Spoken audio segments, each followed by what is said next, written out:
All right, welcome to the Explainer. Today, we're diving into a pretty wild theory about Donald Trump's foreign policy.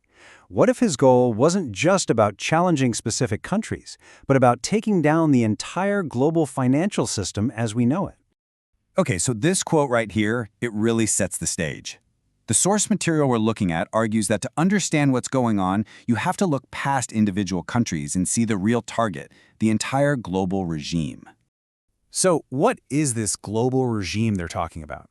Well, according to this theory, it's everything. The whole financial and political system that basically runs the world.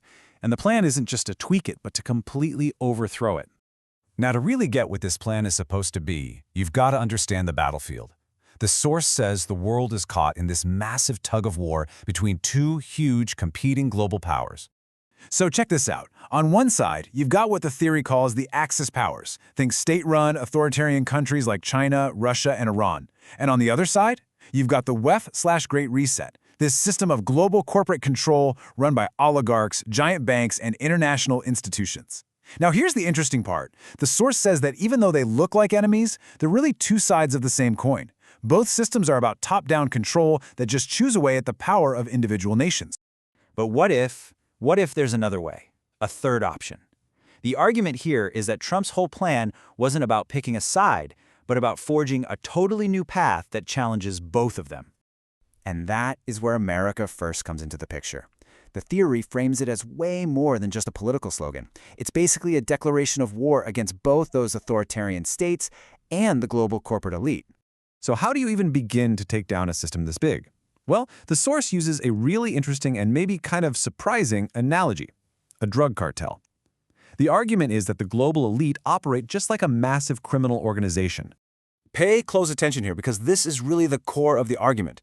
You see, the usual way foreign policy works is you go after the kingpin, right? The public face, the leader. But this theory says the real power, the thing that makes it all work, is the hidden financial network, the banks moving all that cash around. And right here, this is the bombshell. To really truly kill the cartel, you don't just throw the leader in jail. No, you go after the money. You have to cut off the financial lifeblood that keeps the whole operation running.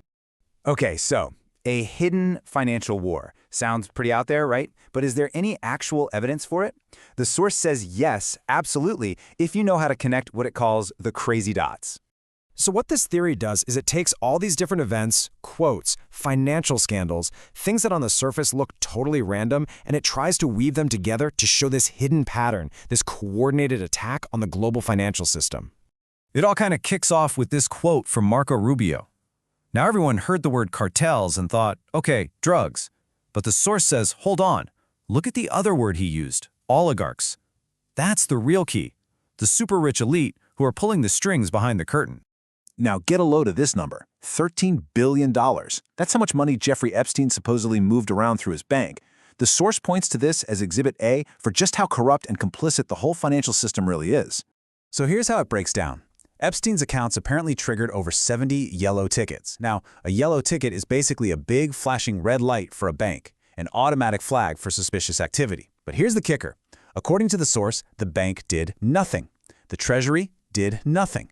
And the theory argues this is stone-cold proof that the real problem isn't just one guy, it's the financial institutions that let it all happen.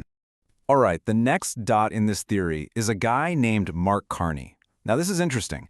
He goes from being the head of the central bank in London, I mean, literally the heart of the global financial world, to suddenly becoming Prime Minister of Canada, despite having zero political experience. The source says, is that just a coincidence? They don't think so. And that brings us to this statement from Trump that at the time just sounded, well, bizarre. Why on earth would he mention these three specific places? The theory says it wasn't random at all. It was a strategic message. Canada, where Mark Carney is, Panama, which is, a huge center for money laundering, and Greenland, a massively important piece of geopolitical real estate. So, when you put all these pieces together, what do you get?